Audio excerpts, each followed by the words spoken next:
Kasi sila lagi nagsasabi yun.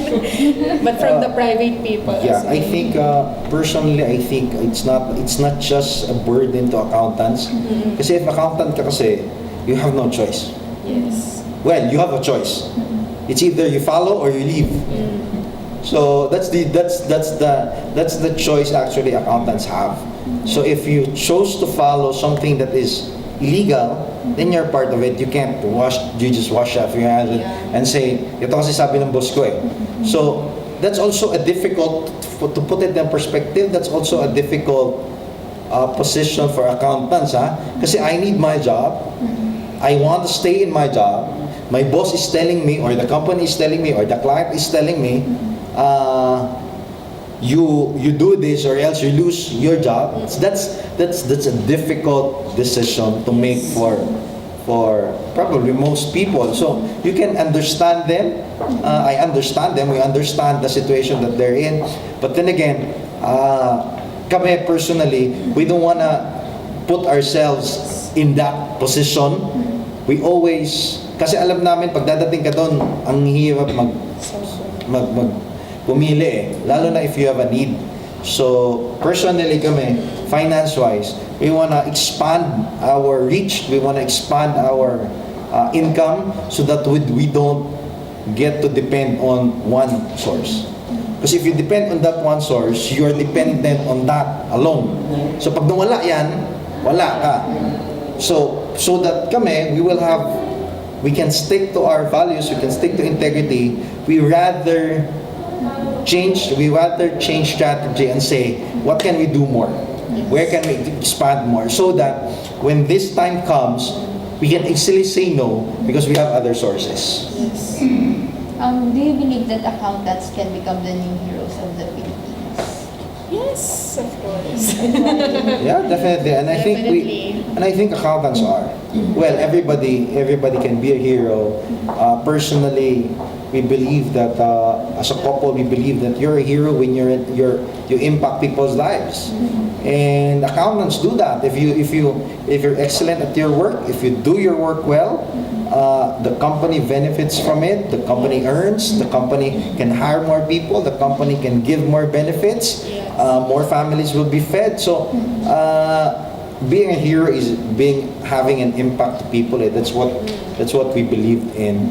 And if you are, ikaw, for example, your team here is making an impact to a lot of people. Your team here, Ms. Jen, kayo lahat, is making an impact on us. So para sa amin, that's an impact to us.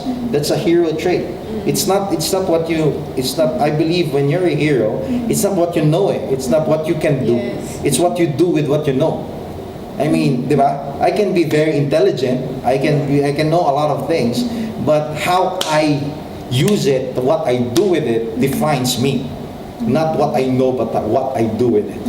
For me naman, heroes, kasi usually, di ba kapag bayani ka, you sacrifice yourself. And as an accountant, magiging hero kami if nandun kami sa point na sinacrifice namin yung personal interest namin. Wow. That's a good one. Yeah, that's a good one. I agree. You become selfless, no?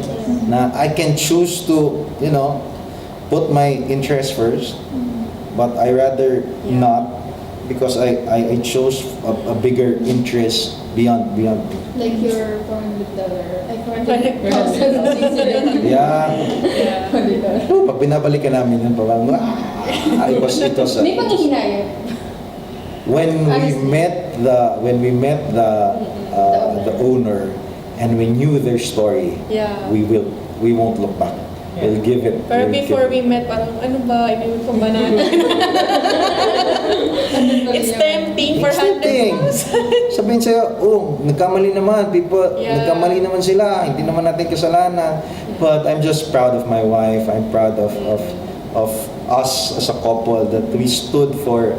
That was very inconvenient for us. Yeah. Malayo yung company, ang dami namin kinausap na tao, sinungitan pa kami. Alam mo gano'n?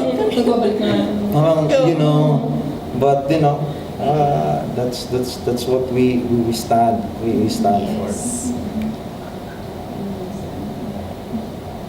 Aside from paying the right taxes, in what ways can accountants become heroes? If we will focus on being an accountant. If we will focus on being accountant, ako as an accountant, every accountant should do their job excellently. Just being excellent at what you do is already a hero trait. Because we will always have a lot of reasons to reclamo, to complain. But if you do something as an accountant, if you do your job excellently, that is already a hero trait. That's already a huge contribution to, for example, if I have an accountant, you're my accountant, you do your job well, then I have a useful information that I can use for business purposes, for business decisions, for expansion decisions, for salary decisions. If ginawa mo yun, hindi lang tama, but ginalingan mo yun, so management will have something very, very concrete and very, very significant and relevant to use. Kasi if ikaw yung management, if you're the business owner, all you have is, ano sasabihin ng accountant mo? What does the report says? Who does that report? The accountant does that report. So if hindi mo yung ginagalingan, if you omitted an information there, or dinagdagan mo yun ng information, or hindi ka nasama doon, that's already a different decision making. That's already a different report. May matanggal ka lang dyan na 10,000 or 100,000, the report will look different, the decision will be different. And then the effect, the circumstances, the consequences of that decision will be different as well. And it all starts with that computer, with that cubicle, with that debit and credit, something like that. Accountants should realize they're more than just that. Yes. Anything question? Ang dami na Daldal ko, no? Aside from paying the right taxes, and what makes the accountants become new heroes? New heroes. Ano ba? Siguro kahit hindi dun sa pagbabayad ng taxes, pero basta possess ng accountant yung integrity, hero na siya for me. Kasi para sa akin, yung integrity starts with 0.001 centavos. Not only with the bigger or biggest amount, but it starts with 1 peso or centavo. So I think yun yung pinakamahalaga talagang attributes or value dapat meron ng isang accountant, yung integrity. And that would make him or her a hero. Ako, may naisip ako, this is very personal, but I think an accountant can be a hero when that accountant uses that knowledge to take charge of his or her own finance. Yeah. I've met a lot of accountants who are broke. I met a lot of accountants who have credit card debts. I met a lot of accountants who have been working for 10 years, 15 years, OT dito, OT dyan, no savings at all, no investment at all, nothing. And then when a family needs it, they uutang pa sila. I mean, if they just if they can be a hero to their companies, they can be a hero to their families, for their families. If you only use that knowledge, na-realize namin yun eh, ang dami mong alam. If you only use that knowledge for and apply it to yourself, that's so much. That's a relief to your family. You can provide for your family more. You can plan your finances more, so that when emergency comes, you have something to. Hindi mo kailangang mangutang. If you plan your finances more, pag pupunta ka ng mall and you say a red big 4-letter word which is sale, you won't swipe that credit card, diba? So that's very important. I think most accountant puts a, what do you say this? A division between being competent financially in the corporate world per client versus being competent financially personally. It doesn't follow eh. Minsan nakakatawa isipin kasi akala ironic. I love the word. May perception kasi na kapag accountants ka, magaling ka sa pera, pero sa industry namin, it doesn't reflect sa hindi. As far as the people that we know, parang you've been working so hard, you've been, alam mo yun, di ka natutulog to get that position, to get that BP ka na. I've met somebody, BP na siya, is in the position he wanted. But you know, when nagkasakit a family member, ubos lahat. That's just so sad. Yes. Knowing that you already have the capability. All you gotta do is see it, activate it, and use it for your personal situation. That's why we advocate that my wife and I, kasi na-realize namin, dami nating alam, hindi natin ginagamit. Yes. What do you think is the problem with those accountants? What type of game ba? Well, everybody has their own story. Sometimes what your knowledge in your head doesn't really, you don't really find the connection on how it's gonna relate to your personal life. Sometimes magaling ka pag corporate na, pero pag sa'yo na, hindi mo nakikita yung connection. There are a lot of factors that affects it. Una, your childhood, money beliefs at home. Yes. That's for me, for us, as far as our clients are concerned, yung mga na-meet namin mga tao, that's a very, very big factor. Ano yung tinuro sa'yo nung bata ka about pera? Ano yung beliefs ng pamilya mo tungkol sa pera? What is your family's habits when it comes to money? How does your family see money? It becomes part of you. Ako, to be honest, when I was starting, I wasn't, ganun ako. Alam mo yung pagdating ng sweldo, wala na, antay ulit. Tapos, I just realized that somewhere along the way na hindi pwedeng ganito. So it's my personal story. That's why I relate to people na, teka, alam ko to Pero ba't hindi ko hinahanap? Minsan, that's why we do what we do, because sometimes it takes another person to tell you that. Sometimes you're not aware of it. Hanggat walang nagsasabi sa'yo na, alam mo, pwede mo yung gamitin dito. Tapos, oo nga, no, pwede pala. Tapos it starts the habit, it starts the change. I think then, kasi parang when accountants, kapag accounting student ka, parang ang tingin mo lang kasi yung finances and is applicable lang siya sa corporate. Very good point. So parang, then kapag nag-cross na siya dun sa corporate world, parang dun na yung mindset ng isang accountant na itong ginagawa ko is pang corporate world lang. So hindi ko ma-apply yung pagmamanage ng finances ng company sa pagmamanage ng finances ko.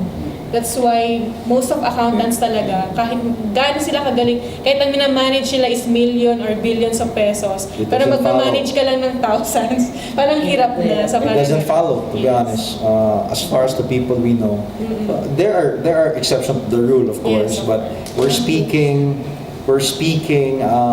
in the context of the people around us, the people that we know.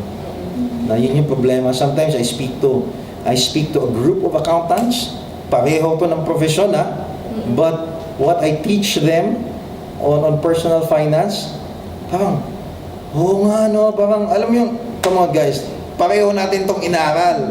It's just that they don't find the connection. So you have to lead them towards that connection. And can you imagine if somebody is better in their finances?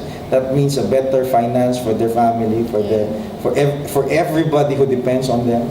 When they get a family, that's a better finance for their family.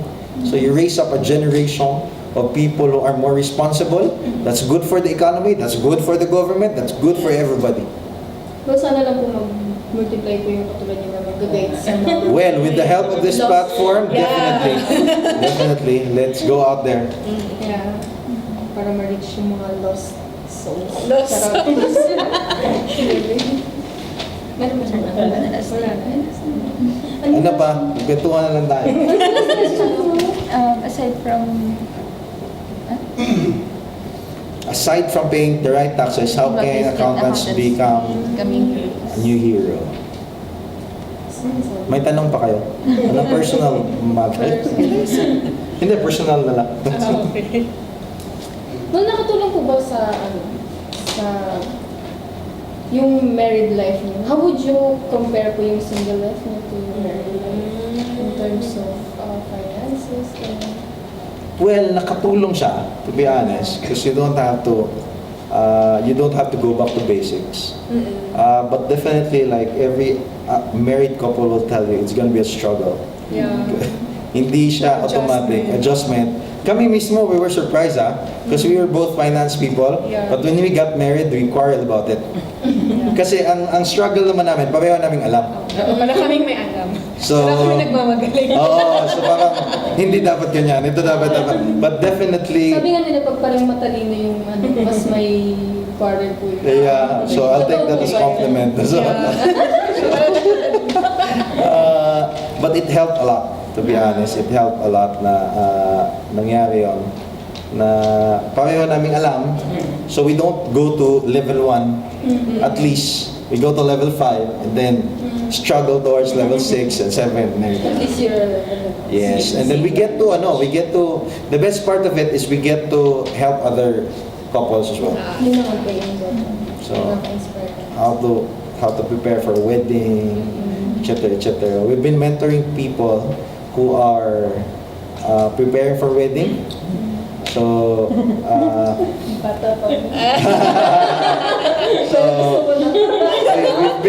we've been sitting down with couples, to be honest, who are preparing for weddings. So we have Don't mind me. Yeah. Pero do you ask for fees po in terms of... if it's friends, no. Can it be for... Yeah, I'm just kidding. yeah. It's just.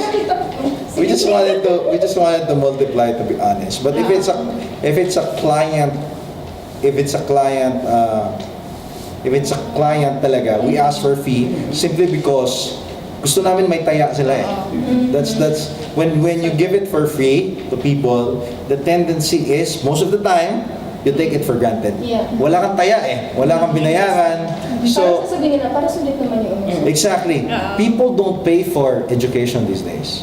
I mean, if I tell them I can help you with your finances and then you pay me, the tendency is 90% of the time you won't go back to me. Tama? Yes. Only the 10% would realize, oo nga. Pero kami parang, what is that fee compared to the thousands that you save yourself from in the future simply because you learn it now. Diba? People would rather pay for a concert towards 5,000 pesos. Diba? Rather than sit in a seminar that you'll pay 1,500 for. Ano ba naman yun? Diba? A concert na, wala. I mean, that's So, yun po entertainment. yung 1,500 for you. Sarap. For a seminar. Discounted. So yun, we just wanted to tap that market na we wanna break that wall na because we wanna champion families, to be honest. We believe that when better families are raised, we can have a better Philippines and better world. So that season pa lang from where we are, we wanna help people plan that. Because there's a perception na ayoko mag-asawa kasi sobrang magastos. Magastos yung kasal, etc., etc.